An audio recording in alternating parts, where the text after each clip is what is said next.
What if I told you that the most successful marriage portrayed in popular culture isn't some romantic comedy couple, isn't the perfect Instagram influencers you follow, and definitely isn't found in any dating advice book you've ever read? What if the secret to a thriving, passionate, decades-long relationship was hiding in plain sight in a family that most people would consider absolutely insane? I'm Shi Heng Yi, and today we're diving deep into something that will completely flip your understanding of what makes relationships actually work. Because after studying human behavior, relationships, and the psychology behind attraction for years, I've discovered that everything we've been taught about marriage is not just wrong, it's backwards. Most people are failing at relationships because they're following a template that was never designed to work. They're trying to squeeze themselves into boxes that don't fit, compromising who they are for the sake of what they think love should look like, and wondering why they feel empty, disconnected, and ultimately unfulfilled. But there's one couple that figured it out. One relationship that stands as a beacon of what's actually possible when two people have the courage to be completely, unapologetically themselves. And before you roll your eyes thinking this is going to be some fairy tale nonsense, let me warn you, this couple is darker, weirder, and more unconventional than anything you've probably considered. Stay with me, because by the end of this, you're going to understand why most relationships fail, what authentic partnership actually looks like, and how you can stop settling for mediocrity in your own love life. The problem with modern relationships. Let's start with the brutal truth that no one wants to acknowledge. I've observed hundreds of marriages, studied countless relationships, and witnessed the intimate dynamics of couples from all walks of life. And here's what I've never said to myself. Man, I wish I could change places with that person. Not once. This isn't pessimism, this is pattern recognition. The vast majority of relationships in our culture are exercises in mutual disappointment, slow-burning resentment, and the gradual erosion of individual identity for the sake of maintaining something that was never built to last. Think about it. Look around at the couples you know. How many of them light up when they talk about their partner? How many seem genuinely excited to go home at the end of the day? How many still play together, laugh together, create together after years of being together? The answer is depressingly few. Instead, what we see are people who've traded their authenticity for acceptance, their passion for stability, their individual spark for the illusion of partnership. They've followed the cultural script, meet someone reasonably attractive and successful, check the compatibility boxes, move in together, get married, have kids, and then spend the next several decades trying to figure out why they feel so empty. This template isn't working. The divorce rates tell us it's not working. The dead bedrooms tell us it's not working. The epidemic of people staying in relationships that drain their life force tells us it's not working. But we keep following the same broken blueprint because it's all we know. The media's toxic influence.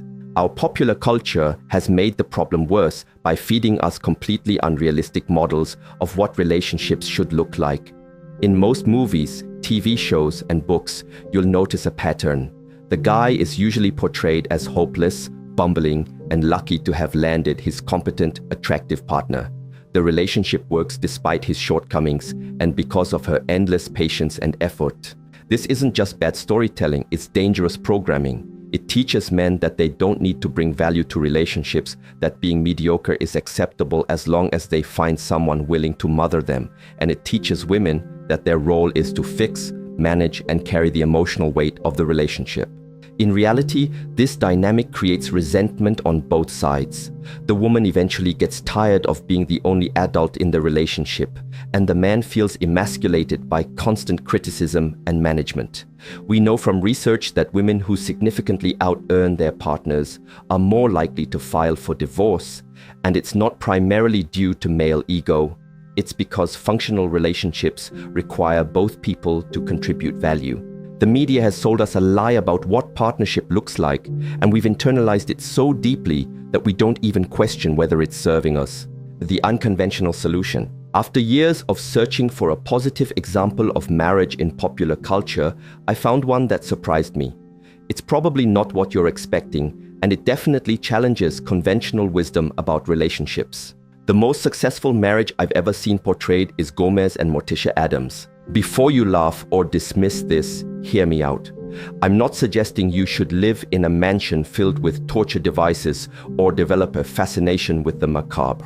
What I'm suggesting is that their relationship demonstrates principles that most couples completely ignore, principles that could transform how you think about love, partnership, and authentic connection. Gomez and Morticia have figured out something that eludes most people.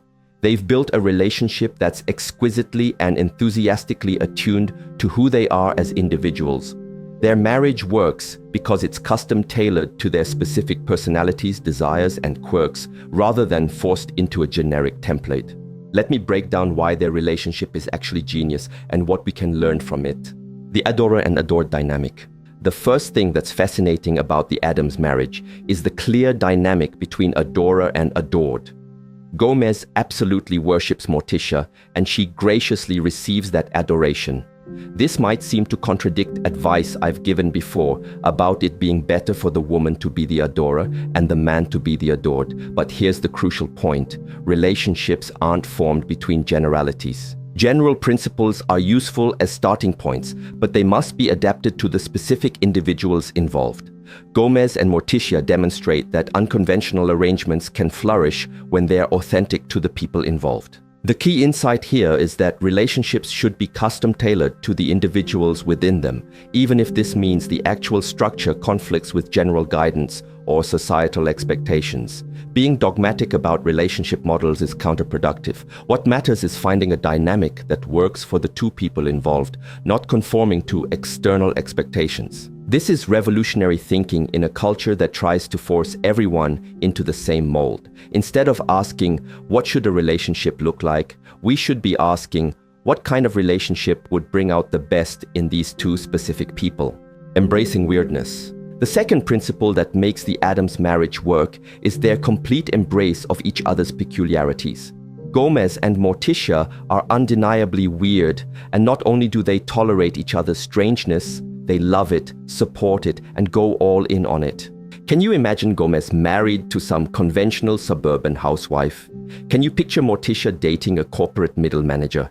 It would be a disaster because they wouldn't be able to be fully themselves. This is where most relationships fail. People meet, feel initial attraction, and then begin the slow process of trying to make each other more normal. They chip away at their partner's rough edges, discourage their unusual interests, and gradually create a relationship between two diminished versions of who they actually are. The Addams family demonstrates the opposite approach. Everyone outside their world thinks they're nuts, but they couldn't care less what the insipid masses think about their lifestyle. They've embraced their nuttiness to the point that external validation is irrelevant. This is profoundly liberating. Most people are exhausted by the constant need to appear normal, to fit in, to meet societal expectations. But what if you found someone who not only accepted your weirdness, but celebrated it?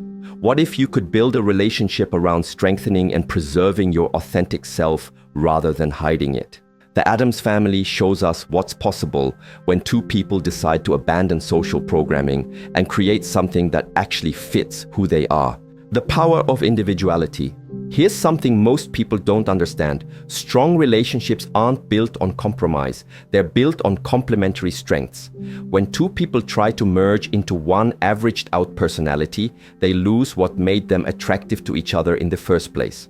Gomez and Morticia maintain distinct, powerful individualities that enhance rather than diminish each other. Gomez doesn't try to tone down his passionate, dramatic nature to make Morticia more comfortable. Morticia doesn't suppress her dark, mysterious essence to seem more approachable. They figured out how to be fully themselves while creating something beautiful together. This is the opposite of what most couples do. Most people enter relationships and immediately begin the process of mutual diminishment. They compromise their interests, suppress their authentic reactions, and gradually become shadows of their former selves in the name of making it work. But relationships built on authentic individuality are anti-fragile. They get stronger over time because each person continues growing and evolving, bringing new energy and perspectives to the partnership. When you're with someone who loves who you really are, you're free to become even more yourself.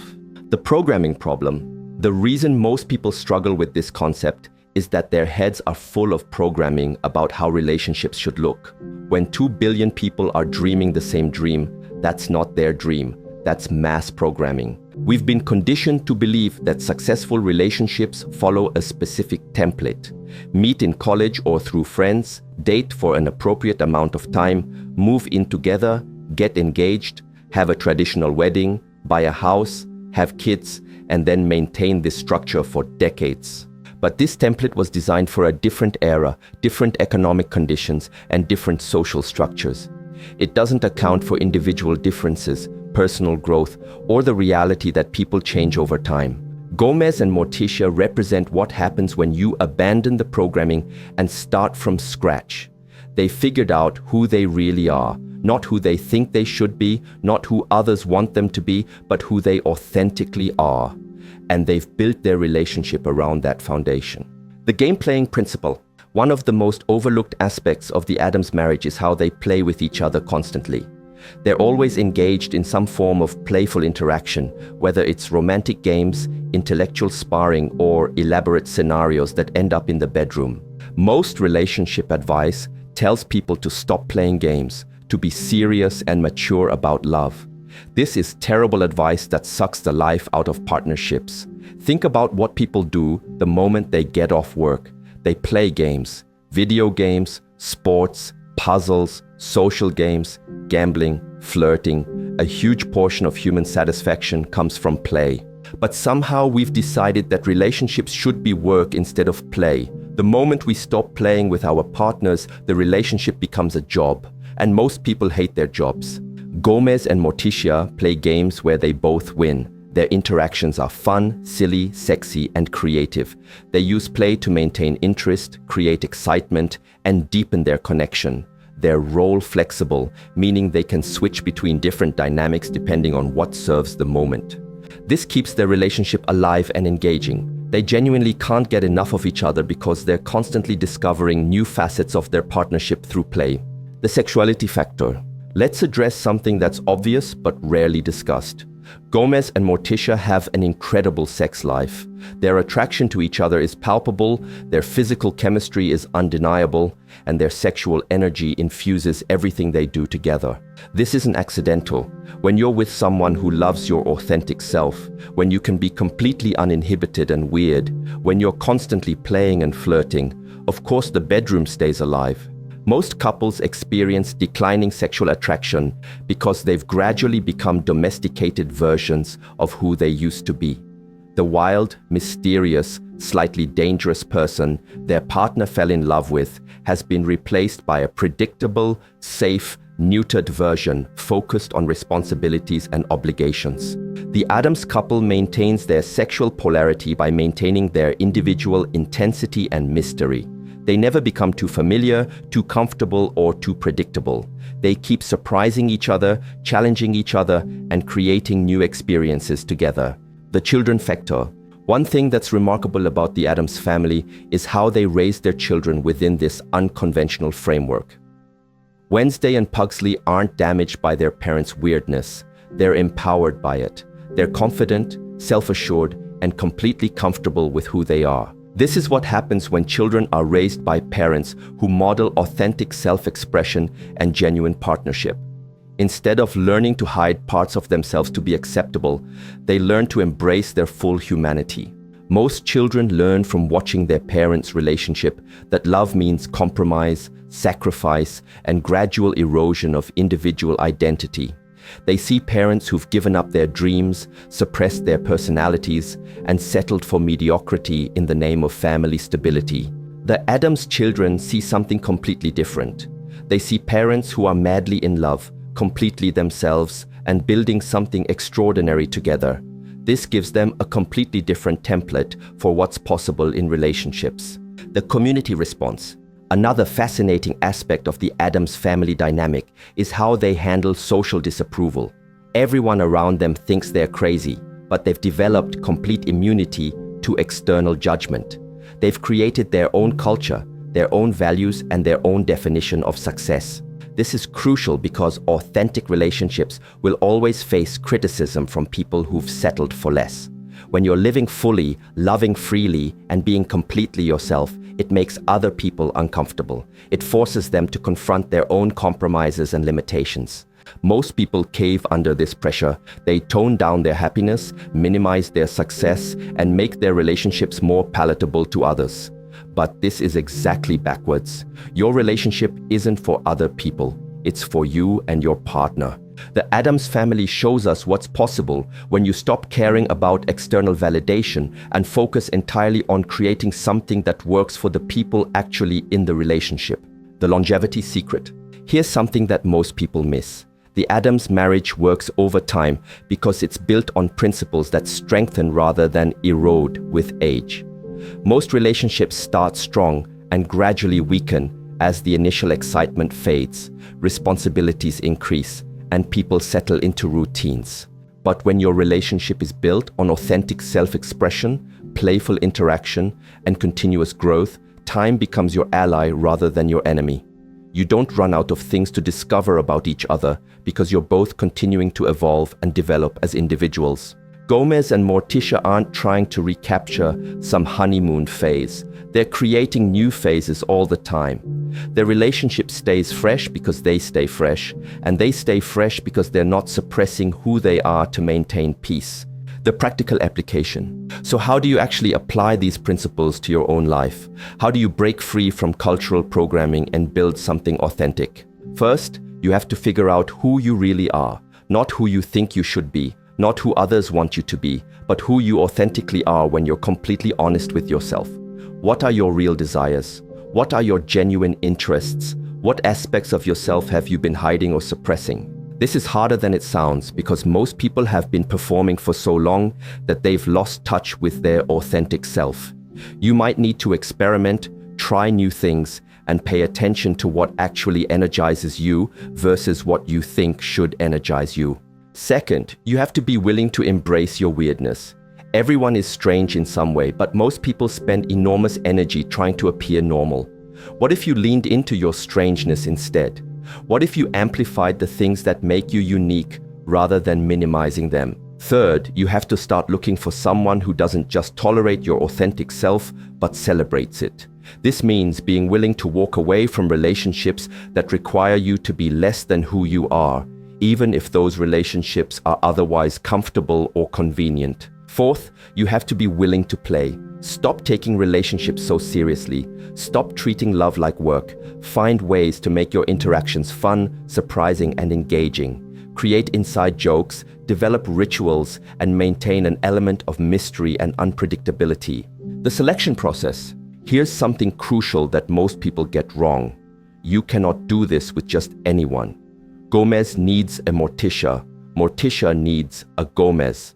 Neither one of them would be able to make it work with someone conventional because their authentic selves require a very specific type of partner. This means you have to be much more selective about who you choose to build a relationship with.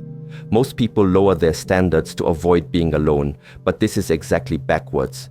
You should raise your standards and be willing to wait for someone who's genuinely compatible with your authentic self. This doesn't mean finding someone identical to you. It means finding someone whose individual nature creates a complementary dynamic with yours. Someone whose strengths balance your weaknesses, whose energy enhances your energy, whose weirdness works well with your weirdness. The courage factor. Building an authentic relationship requires courage. It's scary to be completely yourself because you risk rejection. It's frightening to abandon social templates because you might end up alone. It's intimidating to embrace your strangeness because other people might judge you. But here's what's scarier: spending decades in a relationship where you can never fully be yourself, living with someone who tolerates you at best and resents you at worst, watching your authentic self slowly die in the name of maintaining something that was never truly alive. The Addams family shows us that the alternative is possible. You can find someone who thinks you're incredible exactly as you are. You can build something that gets better over time instead of worse. You can create a relationship that enhances your life instead of diminishing it. But it requires courage to go after what you actually want instead of settling for what seems available. The energy principle. One thing that's immediately obvious about Gomez and Morticia is their energy. They're alive, vibrant, engaged, and passionate. They haven't been worn down by years of compromise and accommodation. They haven't become the walking dead that many long-term couples resemble. This energy comes from living authentically. When you're constantly suppressing parts of yourself, managing your partner's emotions, or pretending to be someone you're not, it's exhausting. You have no energy left for passion, playfulness, or growth. But when you're in a relationship that allows you to be fully yourself, that energy gets redirected into positive directions. Instead of wasting it on impression management and conflict avoidance, you can use it for creativity, intimacy, and building something extraordinary together. The success metrics. How do you know if you're building something authentic versus something conventional? Look at the energy level. Are you more yourself when you're with this person or less? Do you feel expanded or contracted? Are you growing or shrinking? Look at the outside response. Are people constantly giving you advice about your relationship? Are they telling you to be more realistic, more practical, more conventional? This might actually be a good sign if you're building something real. Look at the longevity. Is your relationship getting better over time or just more comfortable? Are you still discovering new things about each other, or have you figured each other out completely? Look at the sexuality. Are you still attracted to each other, or have you become platonic roommates? Are you still flirting, or have you settled into a brother-sister dynamic? The integration challenge. The biggest challenge most people face is integrating these principles with practical realities. You still have to pay bills, raise children, manage careers, and deal with family members who don't understand your choices. The Addams family shows us that it's possible to be unconventional while still being functional. They're not irresponsible or chaotic, they just do things differently. They've found ways to handle practical matters while maintaining their authentic dynamic. This requires creativity and flexibility. You might need to find alternative career paths, create non-traditional living arrangements, or develop new social circles that support your choices. But these challenges are worth it if they allow you to build something genuine. The final truth. Here's what I want you to understand. Most people are settling for relationships that are slowly killing their souls. They've accepted mediocrity because they believe that's all that's available. They've given up on passion, authenticity, and genuine connection because they think those things are unrealistic or unsustainable. But Gomez and Morticia prove otherwise. They show us that it's possible to find someone who loves your darkness, celebrates your strangeness, and wants to build something extraordinary with you. They demonstrate that relationships can be sources of energy and growth rather than compromise and diminishment. The question is, are you brave enough to stop settling? Are you willing to figure out who you really are and start looking for someone who thinks that person is amazing? Are you ready to abandon the cultural programming and start building something that actually fits your life? Because if you're willing to embrace your authentic self and hold out for someone who celebrates it, you might just create something as extraordinary as what Gomez and Morticia have built. Stop trying to be normal. Normal isn't working. Normal is producing divorce rates over 50%, dead bedrooms, and relationships that feel more like business partnerships than passionate connections. Start being weird, start being authentic, start being fully unapologetically yourself. And then find someone who thinks that version of you is absolutely incredible. That's when the magic happens. That's when you build something worth having. That's when you create a relationship that other people look at and think, I want what they have. The template exists. The example is there. The only question is whether you have the courage to follow it. Your next steps. If this resonates with you, if you're tired of settling for relationships that diminish rather than enhance your life, then here's what I want you to do right now. First, pause this video and really think about who you are when no one is watching. What parts of yourself have you been hiding? What aspects of your personality do you suppress to seem more acceptable? Write these things down.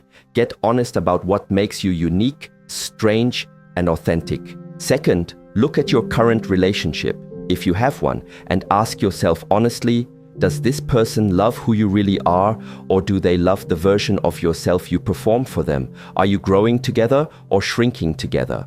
Are you more yourself with them or less? Third, if you're single, stop looking for someone who checks all the conventional boxes and start looking for someone whose authentic self creates an incredible dynamic with your authentic self. This means you have to know who you are first, which brings us back to step 1. Fourth, start playing more. In your current relationship or in your dating life, bring more playfulness, more spontaneity, more fun. Stop treating love like a job interview and start treating it like the adventure it's supposed to be. And here's what I really want you to do. Share this video with someone who needs to hear this message. Share it with that friend who's settling for a mediocre relationship. Share it with that family member who's given up on finding real love. Share it with that colleague who's playing it safe and wondering why they feel empty. Because this message is revolutionary in a culture that's forgotten what authentic partnership looks like. When you share this, you're not just helping someone else, you're participating in a movement toward more genuine, more satisfying, more alive relationships. Hit that notification bell so you don't miss future content about building extraordinary relationships, understanding human psychology, and living authentically in a world that encourages conformity. Leave a comment below telling me, what's one weird thing about you that you've been hiding in relationships? What's one aspect of your authentic self that you're ready to embrace? I read every comment, and your vulnerability might inspire someone else to step into their truth. And remember, you deserve someone who thinks your weirdness is wonderful. You deserve a relationship that makes you more yourself, not less. You deserve what Gomez and Morticia have, a partnership built on authentic love, playful connection, and the courage to be completely, unapologetically yourself. Stop settling. Start living. Your extraordinary relationship is waiting for you to be brave enough to claim it. The example is there. The path is clear. The only question is, are you ready to take it?